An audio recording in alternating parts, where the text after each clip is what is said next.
Hello, Steve Mills here. It's great to be back on my podcast, sharing with you some more tried, tested and proven ways to grow your business. And, I've spent 25 years now working with small businesses in literally hundreds of different industries. And I've helped them to make millions upon millions of pounds of extra, additional, unforeseen income. And, throughout that time, there's only so many mistakes that I've seen businesses make. Mistakes like not testing, mistakes like not investing time, money and effort in the marketing side of their business, mistakes like not really having a good understanding of marketing, mistakes like just outsourcing it and just leaving it to somebody else without really managing the results that people get. But do you know what? The number one mistake that I've seen throughout that time is, I'm pretty sure, is lack of an understanding of the key marketing and sales numbers. That, I think, is one of the biggest reasons why 80% of small businesses fail, in other words, go bust, within the first 5 years of trading. And that's a really alarming statistic, isn't it? 80% of people who invest their time, money and effort, put their homes on the line, their families' futures, and often put a significant amount of time, money and effort into their business only to see it go bust because they haven't bothered to measure and understand their KPIs, their key performance indicators. So what do I mean?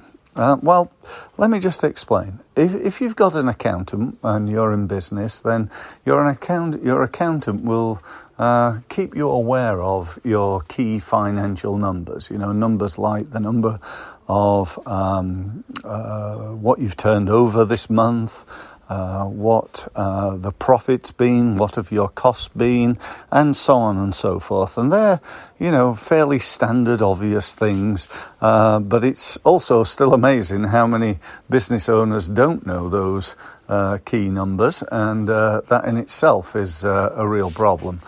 But if you're like most business owners, then, you've got at least a reasonable understanding of those numbers. Now, the other numbers that I'm talking about are the numbers that sort of sit underneath that. Numbers like the number of inquiries that you get, the number of meetings that you get or you achieve as a result of those inquiries, where those inquiries come from, the percentage of meetings that you turn into sales. Because if you're getting loads of meetings and you're not turning them into sales, then all that's doing is costing you a whole load of time, money and effort. And you're not getting any rewards from that. So there must be something wrong there. Either you're not getting the right quality of lead, you're not following it up effectively, you need some sales training, your sales system's broken or not working to its peak performance. So, no matter what numbers you're dealing with, numbers are the currency of business. Numbers will tell you how many people have visited your website, where they've come from, how many were referred, how many have you got from social media, how many people came from LinkedIn this month to your website. It'll also tell you how many leads that you got. If you got 1,000 people to your website today and you got, let's say, one lead, then, that's a number, and it's probably not the best number in the world when you consider on average the conversion rate is 1%, and that's worldwide. So for every 100 people that you get to your website, you should get one lead on average. So, no matter what your number is, we need to A, understand it, and then B, set to work at improving those numbers, which is really phase 2, I suppose, of this podcast. It's number 1 is understanding the numbers and defining what numbers you're going to measure, really. Whilst you could measure everything in your business, if you're like most businesses, you're probably not going to do that. But it might pay you to think about what you are going to measure, to perhaps think of the top 10 KPIs. I keep mentioning KPIs, key performance indicators. What are the top 10 key performance indicators in your business? They could be your turnover, your profit, and your costs. They could be the number of meetings that you have. They could be the number of leads that you get, and perhaps where those leads come from, so you can really start to track your sales and marketing results. And as I said, once you know those numbers, it's no use going, oh, well, yeah, I got 1,000 people to my website this month and we got 10 meetings this month and we converted half of them. That's only half of the deal. The next part is making sure that you convert as many of those numbers as you can. In other words, you work on trying to improve and increase the effectiveness of those numbers.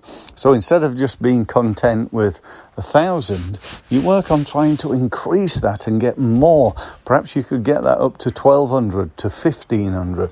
Instead of getting 10 meetings, perhaps you could increase those meetings to 12, to 15, to 20. And perhaps you could become better at converting those numbers. So instead of converting 50% of them, you convert 60 or 70%. And that really is what I've spent 25 years doing. So if you want any help with this, I'd be very happy to have a conversation with you.